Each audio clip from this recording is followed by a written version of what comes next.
afternoon, everybody. Welcome to Grass River Natural Area. My name's Arlene Westhoven, and I'm a naturalist here at Grass River. And one of my favorite things, and a lot of people's favorite things, is to go mushroom hunting. You probably think that you find morels in the spring.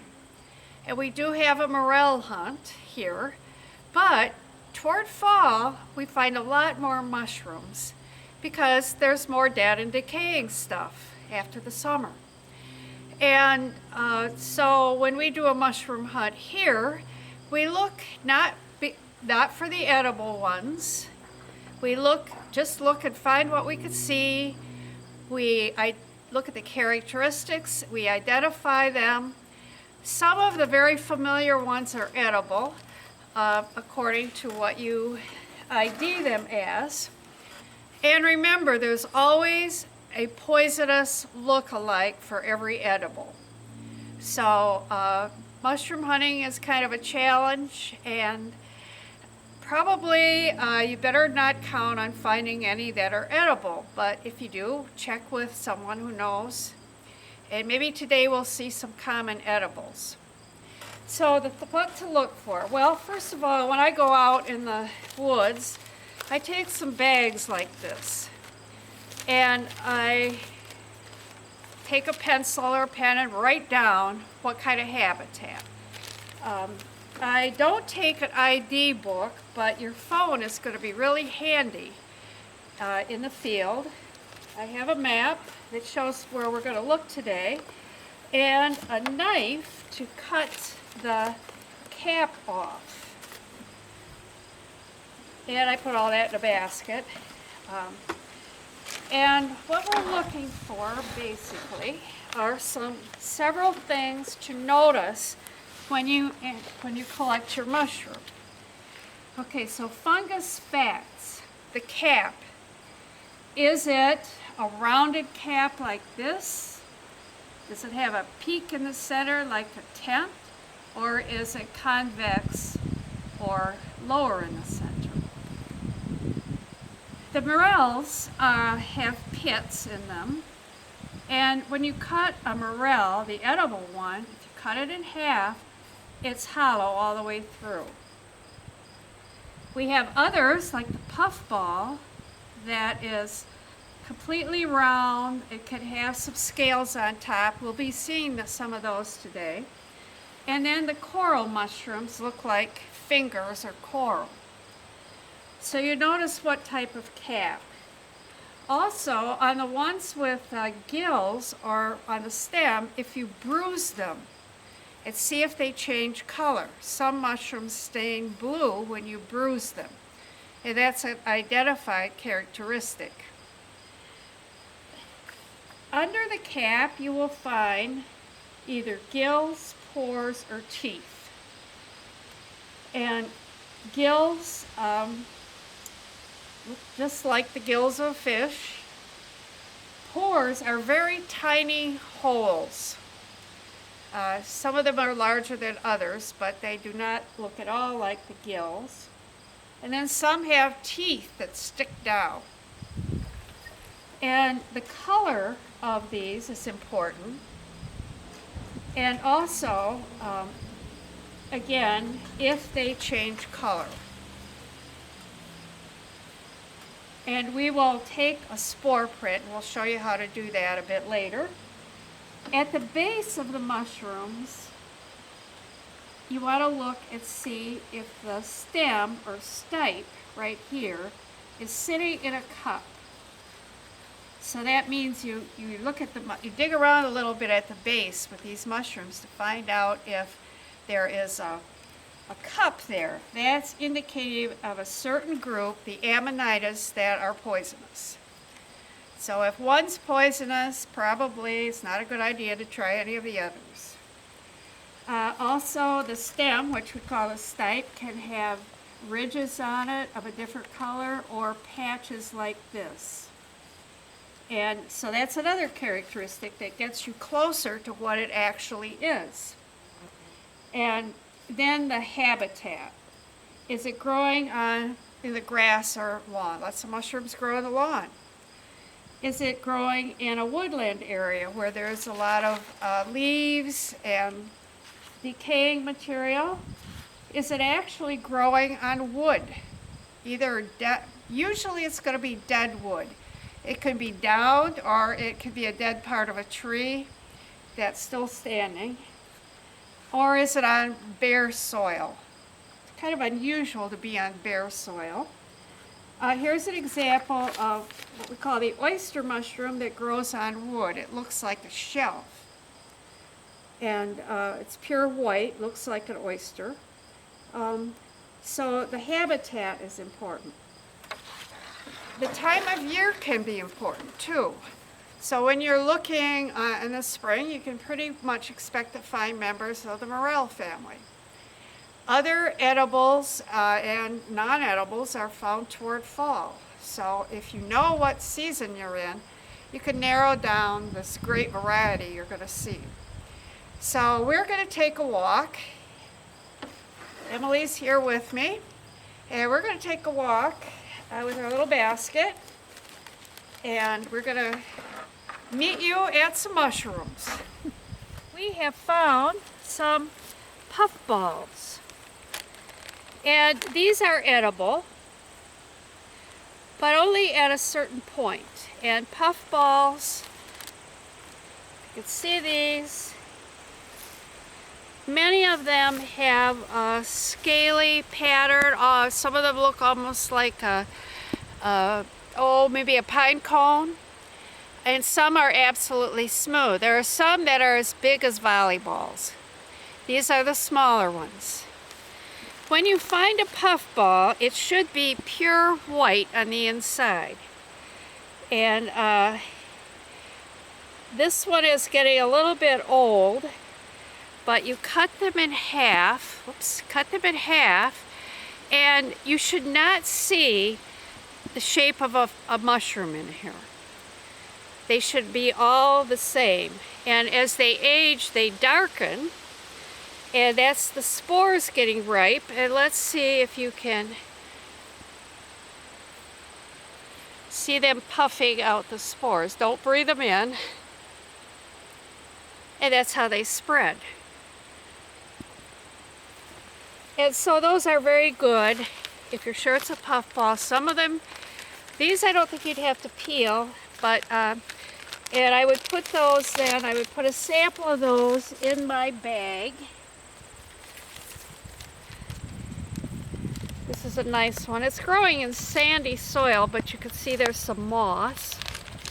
So I'm going to put this in my bag, and I put different kinds in different bags so that I don't have to look them up when I'm in the field. So then I gather that, and we'll move on to our next examples. Okay, this is part of a mushroom that we picked up in this grassy woodland. Lots of moss, sphagnum moss. And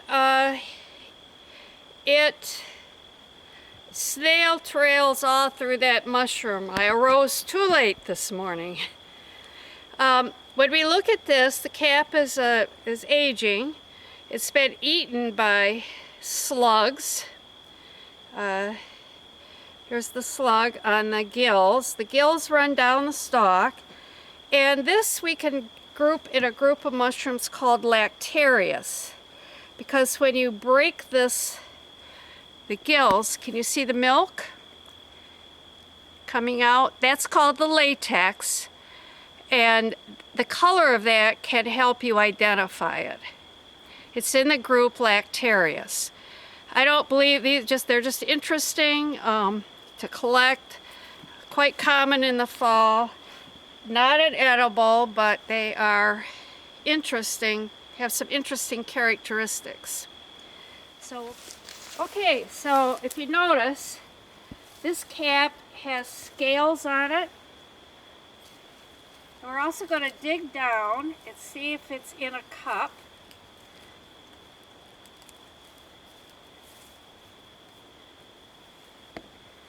And it's not. The cup would be around here like this. And It also is suffering from slugs. But when we look at the bottom, we see that it does not have gills. It is pores. Can you see that? Get up close enough to see that? Yeah, here.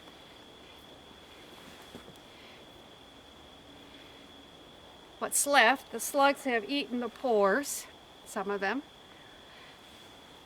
And this is in the Sewillis family, along with the boletes.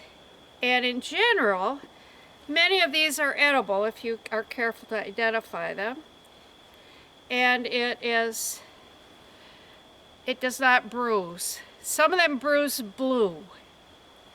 So this is, it's got a scaly stipe or stem, and these scales on the top, kind of furry scales.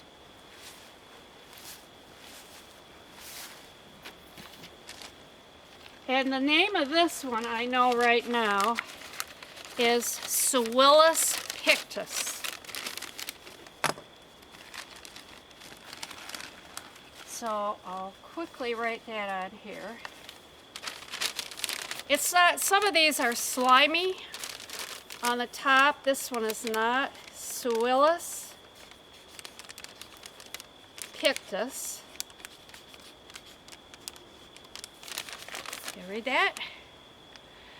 And I remember this because it's a picture like an artist would paint.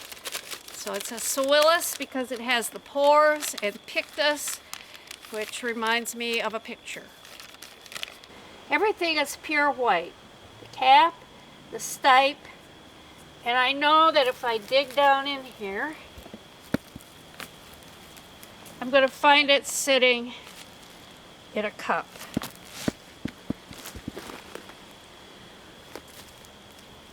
Right here. That is the destroying angel. Amanita virosa. And it's got the cap here, the cup here, which is separate from the stipe. And it has a ring around here. And it's a classic mushroom, and apparently the insect that ate this probably didn't get poisoned. I'm not sure. It'll have a white spore print. Okay, here's a really beautiful orange mushroom. But if we take this and we look at the bottom, it doesn't have a cup. It's rather small, and the cap is bright orange, and the gills are bright yellow orange. And there is a yellow version that's just as bright as this. And it is watery looking, or translucent, a bit translucent. And it is called hygrophorous, which means water. And we could bruise the gills. We always do that just to make sure. And no latex or discoloration. So it's very common in the fall, easily visible. It is not poisonous, but it's so full of liquid that if you cook it, it gets to be a liquidy mass. It is recommended that you always cook mushrooms, especially wild ones, in butter. And one of the secrets, if you're going to cook them in cream sauce, add a little bit of lemon juice to perk them up. So that's hygrophorous. Okay, so for obvious reasons, this is called a coral fungus. It has coral-like fingers. The fungus is the fruiting body. and the spores on this are carried on these branches. They can actually look almost like antlers. Sometimes they're called deer antler corals. If they could sing, they're called a chorus. Can you see the little deer antlers? They are quite variable in color. There are some violet colored ones, and as they age, they change color. Okay, well, welcome back everybody to our center here at Grass River. And after we collect our mushrooms and open the bags, we do this. On the gilled mushrooms, we put the cap on both dark and light paper because we want to take a spore print. And here's a spore print of this type of mushroom, Amanita virosa, and it's white. And so it doesn't show up on the white paper, so we know it's not cream colored or some other variation on that, but it does show up very well on the black paper. Makes a nice stationery heading, actually. You spray it with hairspray. And then we can then take a look. We saw the cup, saw the ring around the stipe, and this was all white and domed. As it ages, it starts to sink in the middle. So that's Amanita virosa. Another Amanita, which is quite common, is this one, Muscaria, which can either be orange or yellow. It has these, I call it cottage cheese on top. And that's characteristic of several of the Amanitas, not all. There's a brown one that has those scales on the cap. But if you always look for the cup, you can pretty much identify it as an Amanita and a white spore print. And there are many other mushrooms in the fall, and many of them are obvious, the type they are. Some of those are edible. You can hardly go wrong with those. But it's always good to check with somebody. It's good to hunt with a group with somebody that knows mushrooms. So we are having on September 12th, which is a Saturday, here at Grass River, we are having a mushroom foray, which means people come out, bring their bags and baskets, and we collect the mushrooms and identify them. Not necessarily to eat, but just because they're so interesting. All the different forms we've seen today and many more. So hope to see you again. You don't find any mushrooms if you don't go out in the woods.